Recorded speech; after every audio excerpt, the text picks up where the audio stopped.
Mas eu acho que se a gente tá falando de segurança pública, a gente tem que falar do maior case de segurança pública do mundo hoje, que é El Salvador. Não adianta dar risada porque os números provam isso. Era o país mais perigoso do mundo, né? Tinha uma taxa de homicídio de mais de 103 a cada 100 mil habitantes e foi reduzido em mais de 98, 99%. Só deixa eu terminar aqui e depois você falar na sua vez. Tentou comparar El Salvador com nazismo, né? Esse é o nível da esquerda. Bom, mas pra eles também o Alckmin era nazista, né? Um tempo atrás. Então qualquer coisa vale a comparação com o nazismo.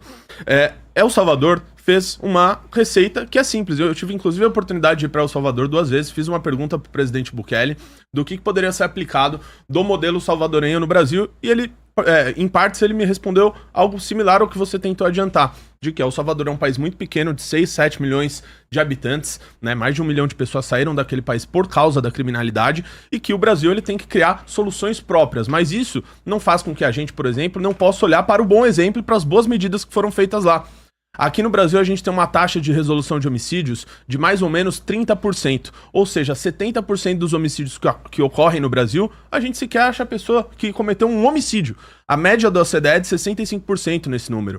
A média em El Salvador de resolução de homicídio é de 98, 99%, ou seja, todo criminoso que comete um homicídio, ele é encontrado e ele é punido. Aqui no Brasil não. Ou seja, esse papo de que o Brasil tem uma grande população carcerária é uma balela, porque a maioria dos crimes no Brasil não são resolvidos. Então não tem como a gente falar que o Brasil tá indo no caminho certo, sendo que a maioria dos crimes a gente sequer acha o autor.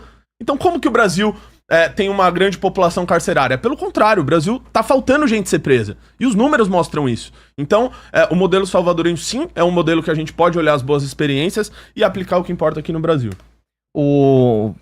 Desculpa, Rafael, né?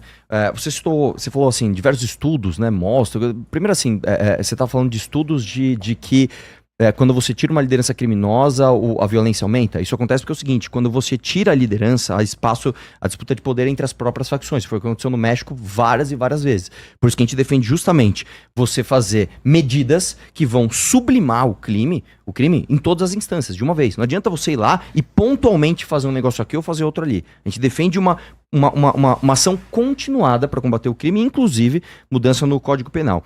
O vereador citou aqui que, na verdade, alguém citou aqui que a gente tem poucas pessoas presas e que isso na verdade não funciona. Eu vi seu debate inclusive com o Pimentel, né, onde vocês divergiram bastante nisso, e eu discordo de você no seguinte sentido, cara. A repressão ela é fundamental para você mudar o sistema de incentivos, né? Você citou que o El Salvador não é um país que deve ser usado como modelo, mas eu discordo. Se você pegar, por exemplo, Estados Unidos, se você pegar estudos na Itália, eu tenho um estudo aqui que mostra que justamente a progressão de regime foi algo absolutamente terrível para a segurança pública. Ou você pode pegar o nosso próprio caso aqui em São Paulo. Tem um estudo do Perry Chiquida que ele mostra que mais de 90% das pessoas encarceradas aqui no Brasil, né, aqui em São Paulo, perdão, eles responderam que se eles tivessem certeza da punição, eles jamais cometeriam um crime.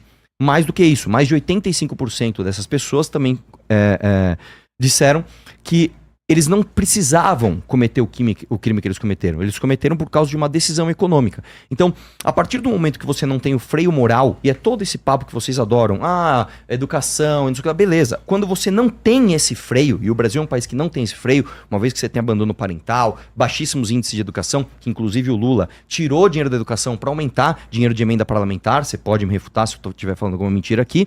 Quando você não tem esse freio moral, você precisa do elemento de repressão. Ninguém aqui é sádico, ninguém aqui quer torturar bandido por diversão. Só que o lance é o seguinte, cara, se você não tem o freio moral, você precisa do freio de repressão, né? Isso é uma coisa meio óbvia e todos os estudos, todos que eu vi nesse sentido, inclusive de ONGs de esquerda, mostram o mesmo direcionamento. Sem repressão, você simplesmente não resolve criminalidade.